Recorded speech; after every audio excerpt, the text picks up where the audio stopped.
To commence a navigation of this treatise is to traverse the precarious sinews of thought, stretched taut across the chasm of conceptual negentropy. It is not merely a discourse, it is a fractalized incandescence of aporia, an unraveling of the tacit preconditions upon which even the concept of unraveling rests. The ambition herein is not to elucidate, but to liquefy, to compel the intellect toward a radical detumescence of its habituated architectures, those fortresses of epistemic complacency that ossify the very act of cognition. Central to our inquiry is the notion of Onto-clastic Parabasis, a term which by necessity transgresses the semiotic affordances of the lexicon it inhabits.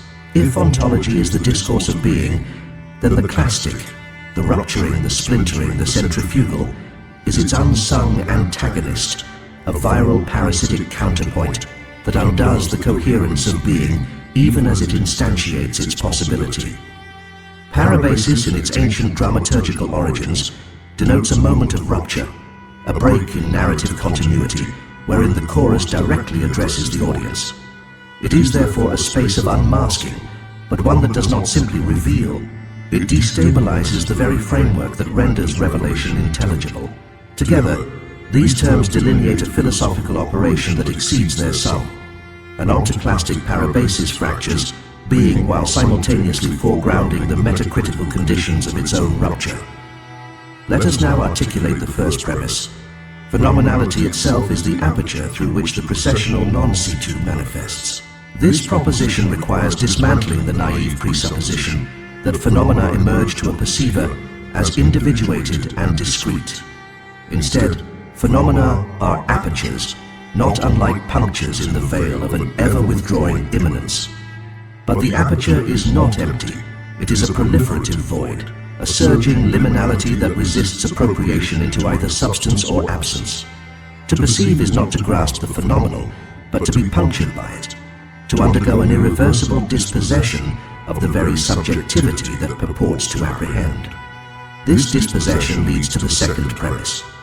The perceiver is constituted not by the capacity to behold, but by the incapacity to totalize.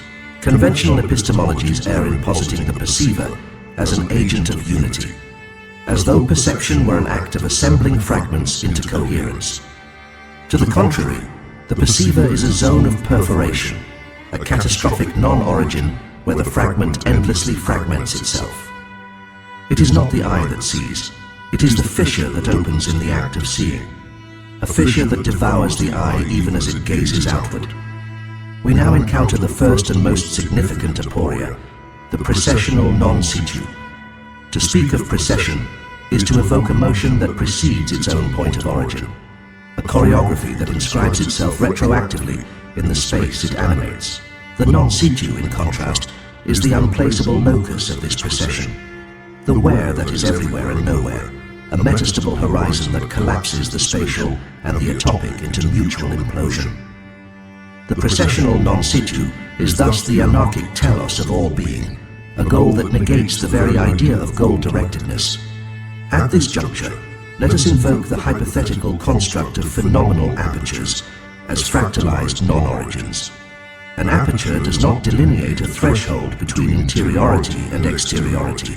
Rather, it enacts a recursive auto-transgression, wherein the inside is perpetually exteriorized and the outside perpetually internalized.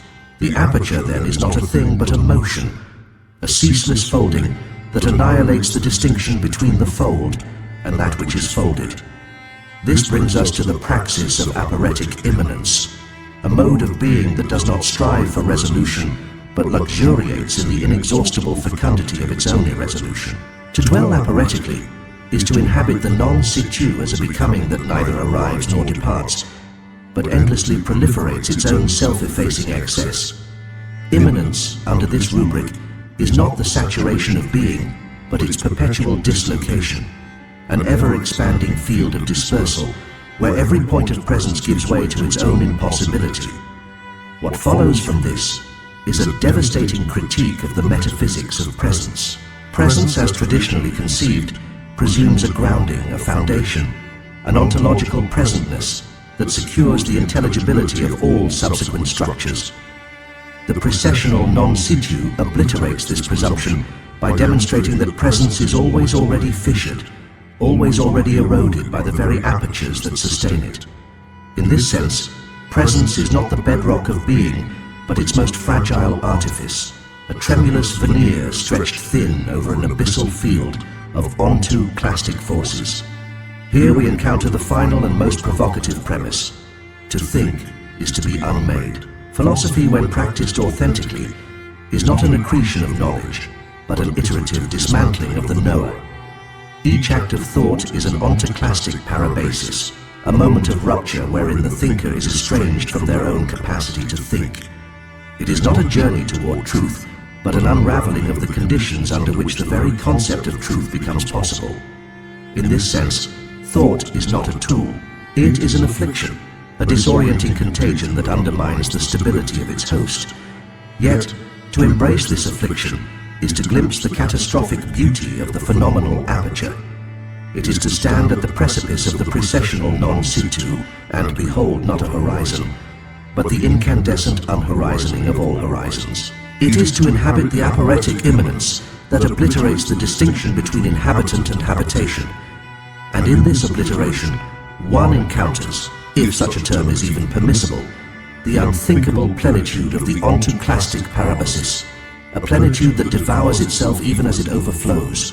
Thus the treatise concludes not with closure, but with an invitation to the reader, to fracture, to liquefy, to be punctured, and in so doing, to dissolve into the catastrophic radiance of that which forever eludes comprehension.